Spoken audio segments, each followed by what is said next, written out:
nastavnice, vi ne razumete. Ja sam se zaljubio u vas. Petroviću, ja sam ti nastavnica. Naročito posle one scene u providnoj spavačici. Sad to stvarno već nije lepo i pristojno, znaš? Ja sam tvoja nastavnica, ti si đak. Znam, ne treba to vas da vređa. Moje osjećanja su iskrene. Osjećanja umeju da varaju i mislim da je najbolje da popričaš o tome sa Lidijom. Hoću, obećavam.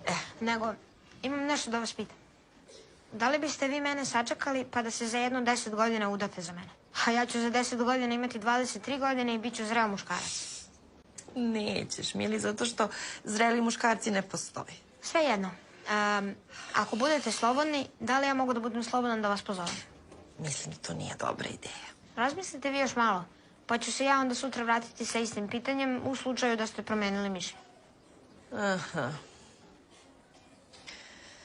Dobro, Petroviću, šta kažeš na ovo?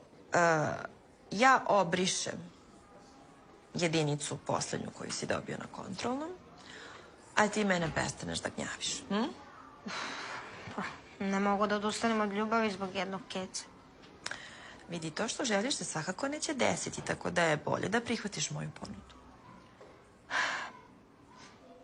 Pa dobro, kad je već tako. Ajde, briši.